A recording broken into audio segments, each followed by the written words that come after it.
We interrupt this program for a 5 on Your Side special report.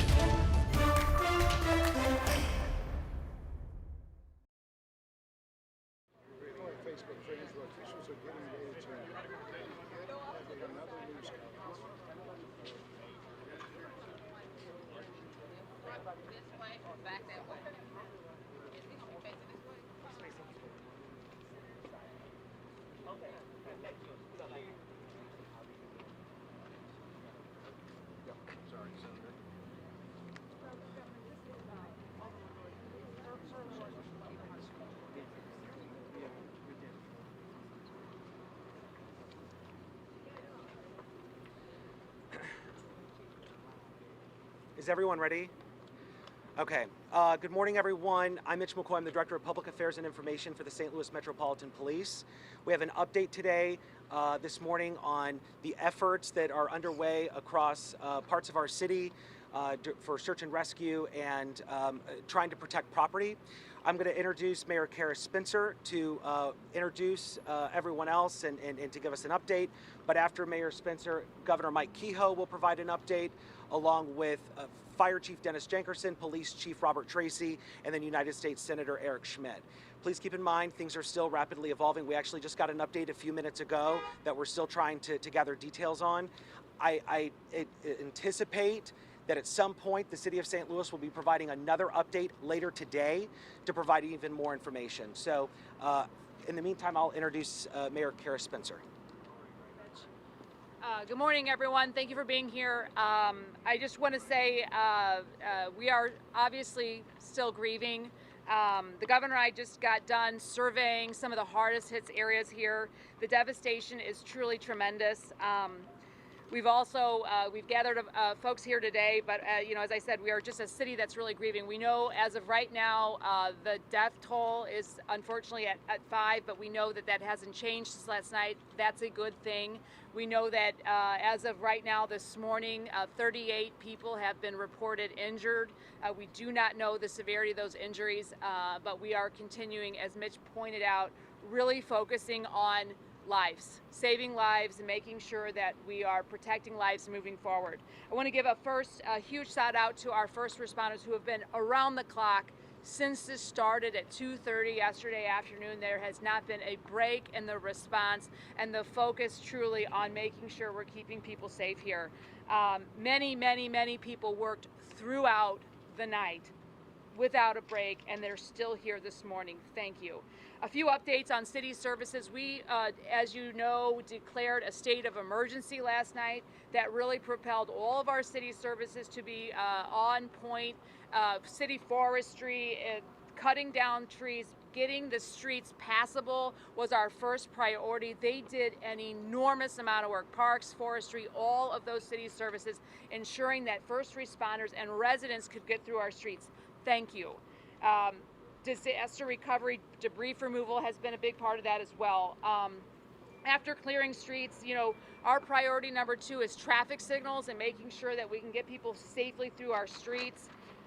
We know that the devastation is truly tremendous. We are estimating right now about 5,000 buildings have been impacted, and we do have our building department, our inspectors are out there making sure that we are first and foremost assessing the damage, to be condemning buildings and moving through demolition and other security as we go through this.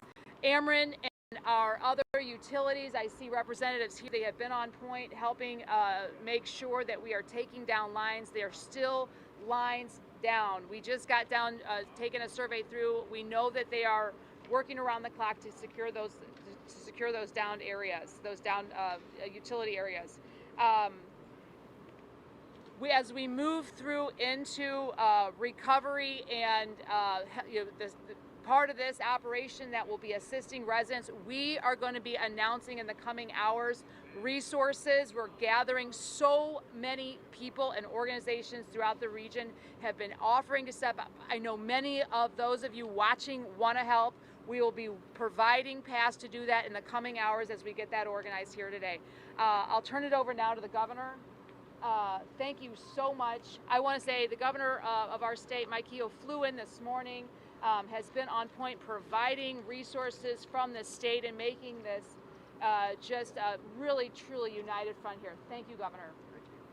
Thank you, Madam Mayor. Unfortunate to be in my home city under these circumstances, but I was on the phone with the mayor within the hour. Our state emergency management agency was in contact with her emergency managers, both here in the city and in the county, within the hour. We've deployed multiple resources through SEMA up to the state, including several urban search and rescue teams. There's 5 in the area, 3 in the city. Missouri Task Force 1 and their 84 members were deployed and arrived on scene last night around midnight. We've had several fire search and rescue teams that are deployed from community fire districts that have come together here. We're putting all hands on deck to make sure that we can assist the city and local authorities as much as possible. Obviously, Missouri State Highway Patrol is on scene as well to assist in any way that the chief needs help with. I would echo the mayor's response, or comments, that our first responders, both in fire and police, have been incredible heroes in this moment. And this is when you really see the goodness of Missouri, when you see these men and women step up and help their friends and neighbors that they've never met, just try to restore some essential services. I've been on the phone this morning with the CEO of Ameren, Marty Lyons. He is working on updates on restoring power. I know that's a big issue next to public safety, obviously, is also restoring power. They're making some inroads, but the devastation is incredible. Pole damage is unbelievable. He is providing and getting resources from as far away from Kansas City with Evergy, who has sent crews overnight to help him, along with other municipal-owned utilities, as well as our electric co-ops, providing inventory that they need, transformers, poles, linemen if needed, etc. So those coordination efforts are going on as well. I also have been on the phone with Convoy of Hope. They have an assessment team here in the area already. They'll be sending up supplies out of Springfield, as well as other NGO, non-government organizations that our SEMA office, Melissa Friel, is coordinating as well. And last but not least, I'm thankful that our representatives are here from the local area, as well as our state senators. This is their backyard as well. I work with these men and women in Jefferson City all the time, and they're committed to making sure that you restore the resources as quickly as possible. Grateful for Senator Schmitt being here on the scene immediately. All of our federal delegation is aware of what's happening here, including Wesley Bell, who I've talked to several times.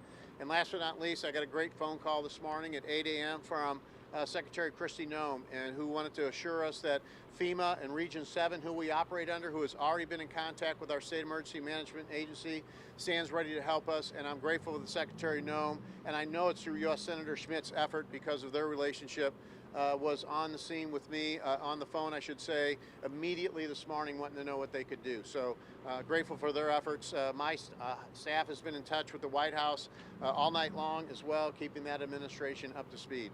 With that, I'll introduce Chief, where's the Chief? Chief Tracy is here, or Chief Jenkerson, either one of you? Chief Jenkerson. Dennis Jenkerson, Fire Department. Good morning, everyone. St. Louis Fire Department and the surrounding fire community, the regional assets, were moved into the St. Louis City early yesterday afternoon, right after the fire, after the tornado hit. We finished up at about 2:30 in the morning, searching approximately 4,000 homes. This was a quick search done by 17 different teams, team members of about 6 members, inside, outside. Every search we made has been cataloged, logged, and put into a database. Today, Missouri Task Force 1, their members are on scene. They came out of Boone County. They're in. We're going to do more of a technical search today, using boom mics, cameras, and we'll search every piece of equipment, every property that was damaged by this storm. This is going to probably take us all day long. I want to restate the efforts of the regional fire communities, the mutual aid system. This worked. Within 2 hours, we had members on site starting the search. So I can't thank the community, the Regency partners, which puts this together. We train for this every day. So we've got a lot of work left to do. As we quoted the injuries and some of the deaths, totally unfortunate. Hearts go out to everybody, but everybody was in the right spot. And we'll make sure we do a clean sweep of all these buildings. We won't leave any stone unturned. Thank you.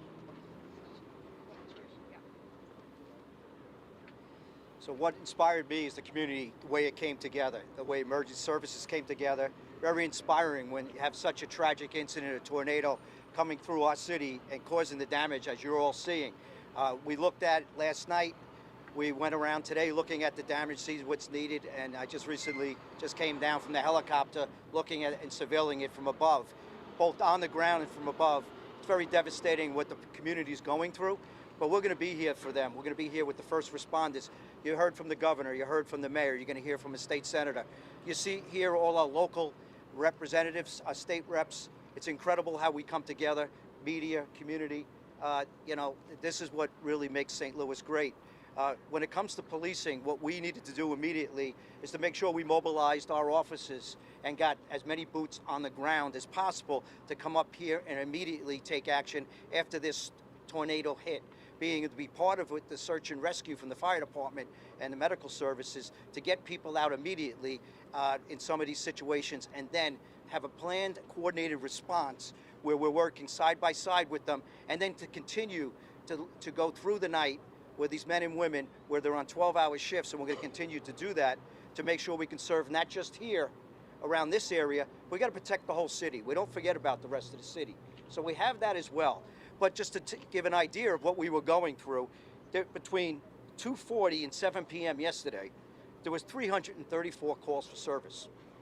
So we made sure we're able to respond to close each one of them out. And now the city has been stabilized as we're doing this action, doing search and rescue and also search and recovery, as you've heard from the fire chief on the amount of injuries. I believe we have 5 dead, 4 were here up in this area, 1 down by Carondelet Park, where a person was injured and killed in their car, and then we got close to over 30 injured, but that number might get higher, maybe minor injuries to some serious injuries. But I also just want to thank all the men and women of this department and other departments that have come here. Missouri Highway Patrol was here immediately to help us, because if you saw Kings Highway, the amount of trees that came down also prevented us from getting to here, and then all the other city services, from chainsaws to people coming out, and the mayor making sure that we got them in here as quickly as possible to clear the streets so we can get the job that we need to do to help the people that need us the most. You also talk about the city emergency management, pulling that together, coming together quickly, and then obviously you got to work with Amber and Inspire, and the amount of support that's coming in right now to help restore a lot of services. A lot of down power lines, very dangerous what was happening, but these men and women are going out there, making sure everybody's safe. And then if you see something, it's still not over. We have our officers doing grids. We're going up and down the blocks, even when we get back into darkness. We want to make sure that if you see something, say something. If you haven't heard from someone, you got to call 911. You got to let us know so we can make sure we can take the proper action to try to see if we can see something that we have not covered. Right now, you heard from the fire chief, the amount of personnel are out there going house to house, 2nd and 3rd times over. So with that, I'm going to turn this over to U.S. Senator Eric Schmitt. Thank you. Our heart goes out, my family's heart goes out to those affected by these storms yesterday. It is a reminder of how dangerous things can get pretty quickly with Mother Nature, and so I think the message here is that we're all very united from a federal, state, and local level to make sure that people who have been injured or that damage get the help that they need. There's no daylight between the delegation, the federal delegation, or the mayor, or the governor in that effort. I want to thank the first responders who are still out there right now doing some really dangerous work with some buildings that have been damaged. You know, they deserve our accolades for the work that they do day and night, and that work still continues. So to law enforcement and first responders, the firefighters are out there, thank you very much. I will say that there is, for those looking for some information immediately, disasterassistance.gov is a good place to find some resources, whether it's connecting with the Salvation Army or other sort of groups that are out there that stand ready to help immediately. But you know, we've worked very closely with the governor earlier this year to unlock $47 million to make sure that we have the ability to respond during this season right now, which can be very dangerous. And I stand ready to work with the governor, the mayor, and every official out there in Missouri right now to make sure all the resources are available from the federal level as well. So can I just add one thing? I mean, in addition to the coordinated approach here by everyone that you've heard from, the folks out on the streets last night and today, the work that the community is doing to clear their own sidewalks, their own roads, their own homes, many of which have been devastated businesses, is truly, truly amazing. We know that a lot of other folks want to get involved in this cleanup effort, and we welcome that. We will be providing some parameters around how to best do that. In the meantime, just a huge thank you. There's so many folks here who are personally impacted. Their homes are damaged. Their homes are devastated. Family members are hurt. Thank you for continuing to do the work. This is a true tragedy, but absolutely this community is coming together in a truly, truly amazing way. Thank you. So as Mayor Spencer said, the cleanup process has started, but there is so much more work to do. It is still dangerous, which is why the city of St. Louis will continue its curfew because of power lines that are still down. You have damage across the parts of North and West St. Louis. Nails are sticking out of the ground and boards. It is for your safety that you stay home between 9 p.m. and 6 a.m. and our officers will be helping enforce that curfew to protect property as well, to make sure that people are not preying on those who have been devastated. We have a few minutes for just a couple of questions. I know that there's another briefing happening with some of our department leadership here in a little bit, so we have about 5 minutes. You mentioned ways the public can help. A lot of our viewers are asking, where can they donate, and what actions could you use, what resources could you use from the nonprofit or philanthropic communities right now? We are getting that organized. That's a great question. We're going to be staging some things and some coordinated approach at the Urban League as a drop site. As we get, I want to be cautionary there. We're cleaning up the site and making sure they're ready for that work, but we're going to need all sorts of things, cleaning up of debris. We're going to be looking at boarding up buildings, clearing roads, that sort of thing. There's a lot of ways people can plug in food for residents. We have a lot of water and things like that, but people aren't able to cook. A lot of their electricity is down, their homes are devastated. So we'll be dispersing that information very, very soon, but look for the Urban League and look for more information to come in the coming hours. Mayor Schmitt, do you know how many people don't have power in Aspen at all? I don't know how many people. 8,500. I thought it was. Oh, 90,000 is what I was hearing last night. I don't think that number has changed. 90,000 is what we're looking at. Mayor, would you describe this as one of the worst storms in St. Louis history? I would describe this as one of the worst storms, absolutely. The devastation is truly heartbreaking, and let's not forget, people have lost their lives. We are continuing to make sure that we are identifying all those that are injured, in addition to the massive amount of property damage that has taken a huge toll. I think the fire chief mentioned a confirmed touchdown. Is it confirmed that there has been at least one tornado, and do we know how many tornadoes were in? I can't confirm the weather terminology at this point. It certainly looks to me, especially from above, that there was a tornado. You can see a clear path. It certainly looks like that to me. Of course, I'm not an expert on that, but I would guess that that's exactly what we had here. On federal assistance, just what kind of assurances can you provide to the people that were impacted that there will be help from FEMA, from the federal government? I'll let the governor speak on that. We're operating under an emergency order, a declaration that we issued from our spring storms of March 15th and again, unfortunately, in April. We just extended that order earlier this week, obviously not knowing this storm was coming, but to finish cleaning up those storms. As soon as our life safety efforts are finished in the region, making sure people are safe, then our state emergency management agency will start working with the local emergency management directors to do the assessment. Those assessments will go through FEMA Region 7, and we'll work with our congressional delegation as well as the secretary on getting that disaster declaration through. We already have one in front of the president right now from the March 15th and early April storms, and it's unfortunate. We understand how that process works. I wish I didn't understand it, because it means we wouldn't have had such devastation, but we'll work through that. And as you heard Senator Schmitt say, the federal partners will stand ready to help us. I know Congressman Bell and others are ready to do this. Congressman Wagner as well, I've talked to her.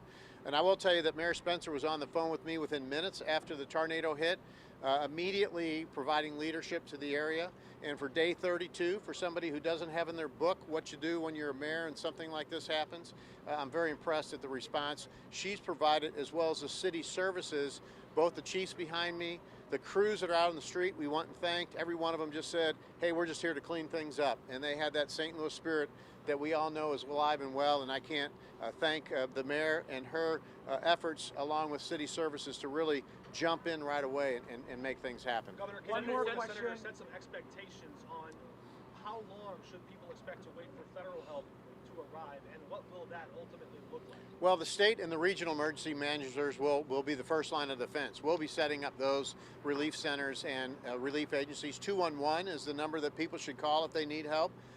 And so that timeline will happen immediately. Does that mean in the next half hour or the next 5 hours? I don't want to get stuck in that timing. But that will be the first line of defense. And then, as we mentioned, the assessment effort is part of the process that we have to do to turn into assistance to the feds. Is FEMA guys, walking around? yeah. People up in the streets are asking you whether it's FEMA. So do we know whether FEMA's actually here and like doing that? Well, what I was going to say is primarily FEMA's role, depending on the assessment level, will be to backfill a lot of the work that's being done at the state and federal level, to make sure there's reimbursement for those efforts. So that way, no one's waiting. I think that's the most important thing is the mayor's doing a great job, the governor's doing a great job of making sure those resources are available and cleaning up right now and helping people who need it. And the federal government comes in and sort of backfills on those needs. And so we want to make sure that the locals here are empowered to do what they need to do, and then we'll advocate to make sure that they get reimbursed for those efforts. And I'll say we were activating to get the assessments right away, so we're not creating a lag on our end. Guys, obviously the top priority is saving lives, still protecting property, let the leaders go back. What I can promise you is that there will be another update today. I was just speaking with the mayor's office. We're thinking 5 p.m. This will be the media staging point today. So if there are any updates, look for them on X through the St. Louis Metropolitan Police Department's X account or the City of St. Louis, and then plan on being back here at 5 p.m. for another news. 5 o'clock. I think we're going to have an update on how we're convening Oh, yeah. services. We'll have an update on convening services and how you can help before 5. Unfortunately, I don't know exactly how we'll do that, but we'll get the word out through our press contacts to make sure that we have some level of organization about how people can plug in and help. Follow our social media accounts, guys. Thank you. This has been a 5 on Your Side special report. We now join regularly scheduled programming in progress.